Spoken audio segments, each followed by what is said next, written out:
ಬನ್ನಿ ಸ್ನೇಹಿತರೆ, ಎಲ್ಲರಿಗೆ ನಮಸ್ಕಾರಗಳು. ಬನ್ನಿ ಮತ್ತೊಮ್ಮೆ ಟಾಪ್ 20 ಪ್ರಶ್ನೋತ್ತರ ಸರಣಿಯಲ್ಲಿ ನಿಮ್ಮೆಲ್ಲರ ಸ್ವಾಗತ ಸುಸ್ವಾಗತ. ಈ ಟಾಪ್ 20 ಪ್ರಶ್ನೋತ್ತರ ಸರಣಿಯನ್ನು ಹಿಂದಿನ ಪ್ರಶ್ನೆ ಪತ್ರಿಕೆಯಿಂದ ಆಯ್ಕೆ ಮಾಡಲಿರೋ ಪ್ರಮುಖ ಪ್ರಶ್ನೋತ್ತರಗಳಾಗಿವೆ ಸ್ನೇಹಿತರೆ. ಇದು ಮುಂಬರುವ competitive exam, PDO, village accountant ಮತ್ತು BMTC ಇನ್ನಿತರ ಕಾಂಪಿಟೇಟಿವ್ ಎಕ್ಸಾಮ್ಗೆ ಬಹುಮುಖ್ಯವಾದ ಪ್ರಶ್ನೋತ್ತರಗಳಾಗಿವೆ ಸ್ನೇಹಿತರೆ.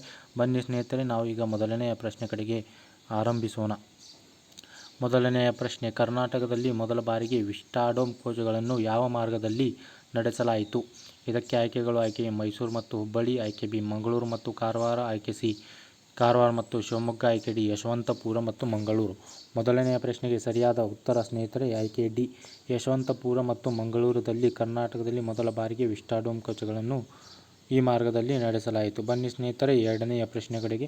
ಎರಡನೆಯ ಪ್ರಶ್ನೆ: ಬಜರಂಗ್ ಪುನಿಯಾ ಅವರು ಡ್ಯಾಶ್ ಪದಕವನ್ನು ಡ್ಯಾಶ್ನಲ್ಲಿ ಟೋಕಿಯೋ ಒಲಿಂಪಿಕ್ಸ್ನಲ್ಲಿ ಗೆದ್ದರು? ಇದಕ್ಕೆ ಆಯ್ಕೆಗಳು: ಆಯ್ಕೆ ಬೆಳ್ಳಿ, ಇದು ಬಾಕ್ಸಿಂಗ್ನಲ್ಲಿ; ಎರಡನೇದು ಆಯ್ಕೆ ಕಂಚು, ಇದು ಕುಸ್ತಿಯಲ್ಲಿ; ಮೂರನೆಯ ಆಯ್ಕೆ ಬೆಳ್ಳಿ ಕುಸ್ತಿ ಮತ್ತು ನಾಲ್ಕನೆಯ ಆಯ್ಕೆ ಕಂಚು, ಇದು ಬಾಕ್ಸಿಂಗ್ನಲ್ಲಿ. ಸ್ನೇಹಿತರೆ, ಇದಕ್ಕೆ ಸರಿಯಾದ ಉತ್ತರ ಆಯ್ಕೆ ಬಿ, ಕಂಚು. ಕುಸ್ತಿಯಲ್ಲಿ ಬಜರಂಗ್ ಪುನಿಯಾ ಅವರು ಟೋಕಿಯೋ ಒಲಿಂಪಿಕ್ಸ್ನಲ್ಲಿ ಗೆದ್ದಿದ್ದಾರೆ ಸ್ನೇಹಿತರೆ. ಬನ್ನಿ ಸ್ನೇಹಿತರೆ, ಮೂರನೆಯ ಪ್ರಶ್ನೆ ಕಡೆಗೆ. ಕೆಳಗಿನವುಗಳಲ್ಲಿ ಯಾವುದು ಕೃಷ್ಣಾ ನದಿಗೆ ಉಪನದಿ? ಇದಕ್ಕೆ ಆಯ್ಕೆಗಳು: ಆಯ್ಕೆ ಹೇಮಾವತಿ, ಆಯ್ಕೆ ಬಿ ಭೀಮಾ, ಆಯ್ಕೆ ಸಿ ಶರಾವತಿ, ಆಯ್ಕೆ ಡಿ ಕಬಿನಿ. ಮೂರನೇ ಪ್ರಶ್ನೆಗೆ ಸರಿಯಾದ ಉತ್ತರ ಸ್ನೇಹಿತರೆ ಆಯ್ಕೆ ಬಿ ಭೀಮಾ. ಬನ್ನಿ ಸ್ನೇಹಿತರೆ, ನಾಲ್ಕನೆಯ ಪ್ರಶ್ನೆ ಕಡೆಗೆ. ಟೋಕಿಯೋ ಒಲಿಂಪಿಕ್ಸ್ನಲ್ಲಿ ಯಾರು ಸ್ವಿಮ್ಮಿಂಗ್ ಈಜುಗಾರಿಕೆ ಸ್ಪರ್ಧೆಯಲ್ಲಿ ಭಾರತವನ್ನು ಪ್ರತಿನಿಧಿಸಿದರು? ಇದಕ್ಕೆ ಆಯ್ಕೆಗಳು: ಆಯ್ಕೆ ಎ ಸಾರಜ್ ಪ್ರಕಾಶ್, ಆಯ್ಕೆ ಬಿ ಶ್ರೀಹರಿ ನಟರಾಜ್, ಆಯ್ಕೆ ಸಿ ಮಾನಾ ಪಟೇಲ್, ಆಯ್ಕೆ ಡಿ ಇವುಗಳಲ್ಲಿ ಎಲ್ಲವೂ. ಇದಕ್ಕೆ ಸರಿಯಾದ ಉತ್ತರ ಸ್ನೇಹಿತರೆ ಆಯ್ಕೆ ಡಿ. ಬನ್ನಿ ಸ್ನೇಹಿತರೆ, ಐದನೆಯ ಪ್ರಶ್ನೆ ಕಡೆಗೆ. ಮ್ಯಾಕಿಂಟೋಶ್ ಆಪರೇಟಿಂಗ್ ಸಿಸ್ಟಮ್ ಉತ್ಪನ್ನವಾಗಿದೆ. ಇದು ಮ್ಯಾಕಿಂಟೋಶ್ ಆಪರೇಟಿಂಗ್ ಸಿಸ್ಟಮ್ ಇದು ಯಾವ ಆ್ಯಪ್ ಮುಖಾಂತರ ಪ್ರಾರಂಭಿಸಲಾಗಿದೆ ಎಂದು ಕೇಳಲಾಗಿದೆ ಸ್ನೇಹಿತರೆ. ಇದಕ್ಕೆ ಆಯ್ಕೆಗಳು: ಆಯ್ಕೆ ಎ ಗೂಗಲ್, ಆಯ್ಕೆ ಬಿ ಮೈಕ್ರೋಸಾಫ್ಟ್, ಆಯ್ಕೆ ಸಿ ಒರಾಕಲ್, ಆಯ್ಕೆ ಡಿ ಆ್ಯಪಲ್. ಇದಕ್ಕೆ ಸರಿಯಾದ ಉತ್ತರ ಸ್ನೇಹಿತರೆ ಆಯ್ಕೆ ಡಿ, ಆ್ಯಪಲ್ನಿಂದ ಮ್ಯಾಕಿಂಟೋಶ್ ಆಪರೇಟಿಂಗ್ ಸಿಸ್ಟಮ್ ಉತ್ಪನ್ನವಾಗಿದೆ. ಬನ್ನಿ ಸ್ನೇಹಿತರೆ, ಆರನೆಯ ಪ್ರಶ್ನೆ ಕಡೆಗೆ.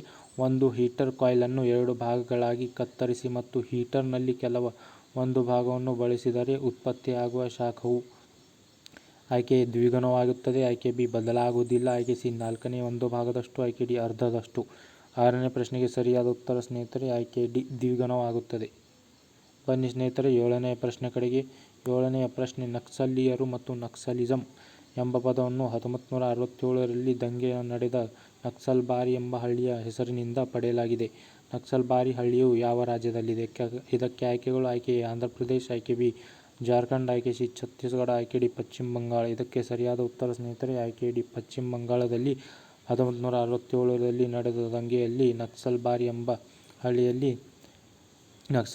ಎಂಬ ಹಳ್ಳಿಯಲ್ಲಿ ಇದು ಬಳಸಲಾಗಿದೆ ಸ್ನೇಹಿತರೆ. ಬನ್ನಿ ಸ್ನೇಹಿತರೆ, ಎಂಟನೆಯ ಪ್ರಶ್ನೆ ಕಡೆಗೆ. ಫ್ಯಾರನ್ಹೀಟ್ ಮಾಪಕ ಪ್ರಮಾಣದಂತೆ ನೀರು ಘನೀಕರಿಸುವುದು ಬಿಂದು. What is the freezing point of Fahrenheit according to Fahrenheit?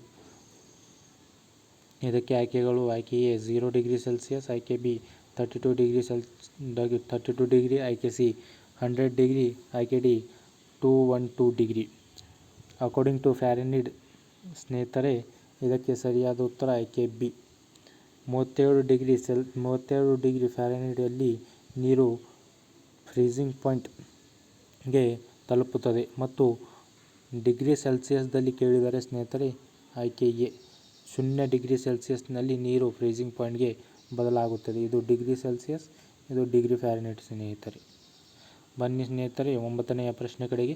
ಯಾವ ಗ್ರಹವು ಯುರೇನಸ್ನ ಅವಳಿ ಗ್ರಹ? ಇದಕ್ಕೆ ಆಯ್ಕೆಗಳು: ಆಯ್ಕೆ ಗುರುಗ್ರಹ, ಆಯ್ಕೆ ಬಿ ನೆಪ್ಚೂನ್, ಆಯ್ಕೆ ಸಿ ಶನಿ ಗ್ರಹ, ಆಯ್ಕೆ ಡಿ ಮಂಗಳ ಗ್ರಹ. ಒಂಬತ್ತನೇ ಪ್ರಶ್ನೆಗೆ ಸರಿಯಾದ ಉತ್ತರ ಸ್ನೇಹಿತರೆ ಆಯ್ಕೆ ಬಿ ನೆಪ್ಚೂನ್.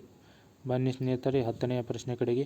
ಎಲ್ ನೈನೋ ಇದು ಒಂದು ಏನಾಗಿದೆ ಎಂದು ಕೇಳಲಾಗಿದೆ ಸ್ನೇಹಿತರೆ. ಇದಕ್ಕೆ ಆಯ್ಕೆಗಳು: ಆಯ್ಕೆ ಎ ಸಮುದ್ರದ ಬಿರುಗಾಳಿ, ಆಯ್ಕೆ ಬಿ ಬೆಚ್ಚಗಿನ ಸಾಗರ ಪ್ರವಾಹ, ಆಯ್ಕೆ ಸಿ ಉಷ್ಣವಲಯದ ಅಡಚಣೆ, ಆಯ್ಕೆ ಡಿ ಚಂಡಮಾರುತ ಇನ್ನೊಂದು ಹೆಸರು. ಇದಕ್ಕೆ ಸರಿಯಾದ ಉತ್ತರ ಸ್ನೇಹಿತರೆ ಬೆಚ್ಚಗಿನ ಸಾಗರ ಪ್ರವಾಹ. ಎಲ್ ನೈನೋ ಎಂದರೆ ಬೆಚ್ಚಗಿನ ಸಾಗರ ಪ್ರವಾಹ. ಬನ್ನಿ ಸ್ನೇಹಿತರೆ, ಹನ್ನೊಂದನೆಯ ಪ್ರಶ್ನೆ ಕಡೆಗೆ.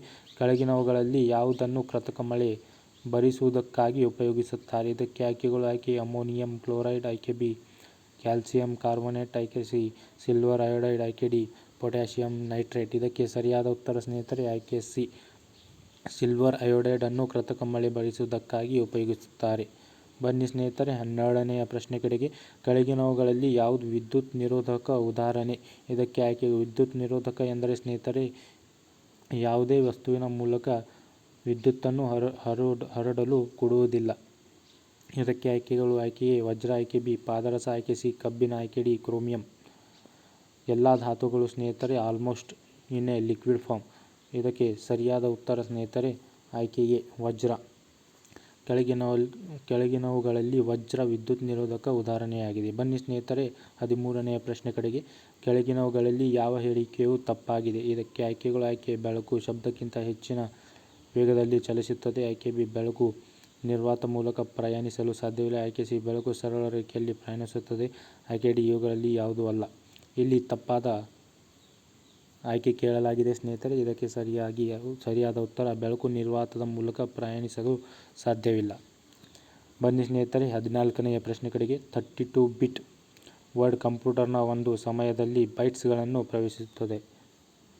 ಸ್ನೇಹಿತರೆ ಕಂಪ್ಯೂಟರ್ನಲ್ಲಿ ಅತ್ಯಂತ ಚಿಕ್ಕ ಘಟಕ ಬಿಟ್ ಎಂದು ಕರೆಯಲಾಗುತ್ತದೆ. ಇಲ್ಲಿ 32 ಬಿಟ್ ಎಂದು ಕೇಳಲಾಗಿದೆ ಸ್ನೇಹಿತರೆ. 32 ಬಿಟ್ಸ್ ಇದು 4 ಬೈಟ್ಗಳಿಗೆ ಸಮವಾಗಿರುತ್ತದೆ ಸ್ನೇಹಿತರೆ. ಇದಕ್ಕೆ ಸರಿಯಾದ ಉತ್ತರ ಆಯ್ಕೆ ಎ. ಬನ್ನಿ ಸ್ನೇಹಿತರೆ 15ನೇ ಪ್ರಶ್ನೆ ಕಡೆಗೆ. ಚಾಲುಕ್ಯ ಸಾಮ್ರಾಜ್ಯದ ಕಾಲದ ಪಟ್ಟದಕಲ್ಲು ದೇವಾಲಯಗಳನ್ನು ಯಾವುದರಿಂದ ಕಟ್ಟಿಸಲಾಗಿದೆ? ಇದಕ್ಕೆ ಆಯ್ಕೆಗಳು. ಆಯ್ಕೆ ಗುಲಾಬಿ ಅಮೃತಶಿಲೆ, ಆಯ್ಕೆ ಬಿ ಕೆಂಪು ಲ್ಯಾಟರೈಟ್ ಕಲ್ಲು, ಆಯ್ಕೆ ಸಿ ಕೆಂಪು ಮರಳಿನ ಕಲ್ಲು, ಆಯ್ಕೆ ಡಿ ಕೆಂಪು ಗ್ರಾನೈಟ್ ಕಲ್ಲು. ಇದಕ್ಕೆ ಸರಿಯಾದ ಉತ್ತರ ಸ್ನೇಹಿತರೆ ಕೆಂಪು ಮರಳಿನ ಕಲ್ಲು. ಚಾಲುಕ್ಯರು ಸಾಮ್ರಾಜ್ಯದಲ್ಲಿ ಪಟ್ಟದಕಲ್ಲು ದೇವಾಲಯಗಳನ್ನು ಕೆಂಪು ಮರಳಿನ ಕಲ್ಲಿನಿಂದ ನಿರ್ಮಾಣ ಮಾಡಲಾಗಿದೆ. ಬನ್ನಿ ಸ್ನೇಹಿತರೆ 16ನೇ ಪ್ರಶ್ನೆ ಕಡೆಗೆ. ಆಪ್ಟಿಕಲ್ ಫೈಬರ್ ಯಾವ ತತ್ವದ ಮೇಲೆ ಕೆಲಸ ಮಾಡುತ್ತದೆ? ಇದಕ್ಕೆ ಆಯ್ಕೆಗಳು. ಆಯ್ಕೆ ಡಾಪ್ಲರ್ ಪರಿಣಾಮ, ಆಯ್ಕೆ ಬಿ ವಿವರ್ತನೆ, ಆಯ್ಕೆ ಸಿ ಒಟ್ಟು ಆಂತರಿಕ ಪ್ರತಿಫಲನ, ಆಯ್ಕೆ ಡಿ ರಾಮನ್ ಪರಿಣಾಮ. ಇದಕ್ಕೆ ಸರಿಯಾದ ಉತ್ತರ ಸ್ನೇಹಿತರೆ ಟೋಟಲ್ ಇಂಟರ್ನಲ್ ರಿಫ್ಲೆಕ್ಷನ್ ಅಥವಾ ಒಟ್ಟು ಆಂತರಿಕ ಪ್ರತಿಫಲನ. ಬನ್ನಿ ಸ್ನೇಹಿತರೆ 17ನೇ ಪ್ರಶ್ನೆ ಕಡೆಗೆ. ಸುಂದರ್ ಪಿಚಾಯಿಯವರು ಯಾವ ಕಂಪನಿಯೊಂದಿಗೆ ಸಂಬಂಧಿಸಿದ್ದಾರೆ? ಸುಂದರ್ ಪಿಚಾಯಿಯವರು ಸಿಇಒ ಆಗಿದ್ದಾರೆ ಸ್ನೇಹಿತರೆ. ಇದು ಯಾವ ಕಂಪನಿಯ ಸಿಇಒ ಆಗಿದ್ದಾರೆ ಎಂದು ಕೇಳಲಾಗಿದೆ. ಇವರು ಗೂಗಲ್ ಕಂಪನಿಯ ಸಿಇಒ ಆಗಿದ್ದಾರೆ ಸ್ನೇಹಿತರೆ. ಬನ್ನಿ ಸ್ನೇಹಿತರೆ 18ನೇ ಪ್ರಶ್ನೆ ಕಡೆಗೆ. ಈ ಕೆಳಗಿನವುಗಳಲ್ಲಿ ಯಾವುದು ಸಸ್ತನಿ ಮ್ಯಾಮಲ್ಸ್ ಎಂದು ಕೇಳಲಾಗಿದೆ ಸ್ನೇಹಿತರೆ. ಇದಕ್ಕೆ ಆಯ್ಕೆಗಳು.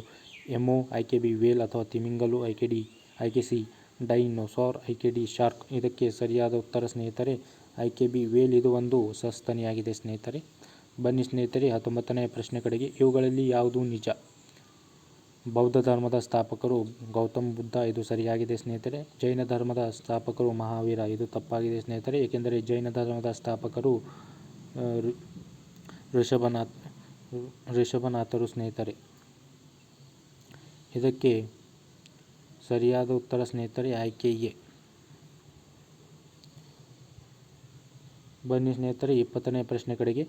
ಸರಕು ಮತ್ತು ಸೇವಾ ತೆರಿಗೆಯನ್ನು ಭಾರತದ ಯಾವ ಸಂಸ್ಥೆಯು ನಿರ್ಧರಿಸುತ್ತದೆ? ಇದು ಟಾಪ್ 20 ಪ್ರಶ್ನೋತ್ತರ ಸರಣಿಯ ಕೊನೆಯ ಉತ್ತರವಾಗಿದೆ ಸ್ನೇಹಿತರೆ. ಇದಕ್ಕೆ ಸರಿಯಾದ ಉತ್ತರವನ್ನು ಕಮೆಂಟ್ ಮಾಡುವ ಮುಖಾಂತರ ತಿಳಿಸಬೇಕೆಂದು ಕೇಳಿಕೊಳ್ಳುತ್ತೇನೆ ಸ್ನೇಹಿತರೆ. ಮತ್ತು ಆದಷ್ಟು ಬೇಗ ಈ ಚಾನೆಲನ್ನು ಸಬ್ಸ್ಕ್ರೈಬ್ ಮಾಡಿಕೊಳ್ಳಿ ಸ್ನೇಹಿತರೆ. ಏಕೆಂದರೆ ನಿಮ್ಮ ಸಬ್ಸ್ಕ್ರೈಬ್ನ ಒಂದು ಬಟನ್ ನನಗೆ ಬಹಳ ಮೋಟಿವೇಟ್ ಮಾಡಿಕೊಡುತ್ತದೆ ಸ್ನೇಹಿತರೆ. ಧನ್ಯವಾದಗಳು.